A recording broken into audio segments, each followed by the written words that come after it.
it was really difficult to choose what are the topics and cases that will be in the film, because there was obviously a lot of cases and issues and topics about colonialism, and I carried many of those cases with me 5 to 6 years. And in the edit room, we made the final decision that what are the cases that will end up to the film. But I wanted to make film that is case driven and topic driven instead of person driven.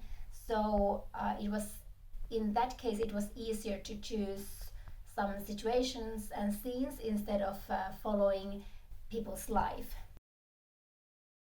Well, I knew all of them beforehand because Sami society is pretty small in Finland, so I was familiar with them and they knew me already. So I didn't need to convince them to trust me, or I didn't need to explain too much about the film. They knew that when I told that it's about colonialism, they knew that okay, we know this topic, we live with this topic. So I didn't actually spend that much time with the people, but when I started to investigate and more think about colonialism, I started to see colonialism around me everywhere. I saw it everywhere, and I kind of spent my life for the past 5 6 years thinking of colonialism every single day, and I cannot. And of course, it make a huge impact in my life because I understand and see the colonialism in everyday life. Well, we are kind of starting our international tour right now. So, well, we have been in Canada, hot dogs, and somewhere else I cannot remember, but I have got this kind of feedback that people are kind of surprised how Finland behaves towards Samis and how these issues like a cultural appropriation is not in Finnish society, that how Finland can be so old-fashioned country.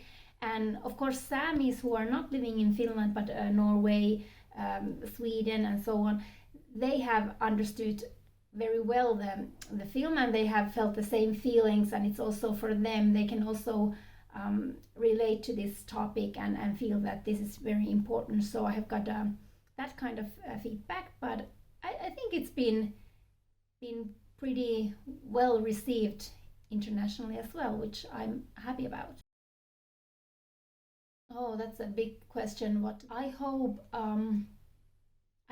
that people could maybe more understand the power structures when we talk about indigenous people or underrepresented people, because those issues that are not important to people who are not part of the indigenous communities, they might be important to people who are part of the indigenous communities. It means that when somebody who is coming from that kind of a community and starts to talk about, for example, cultural appropriation, I think it's better just to listen and learn instead of saying that, yeah, but I don't think this is the problem, and so on. I think that empathy and understanding and maybe also supporting a different kind of people who are just trying to get their voice out could be one step. And of course, I think the Sami people and other indigenous people need a lot of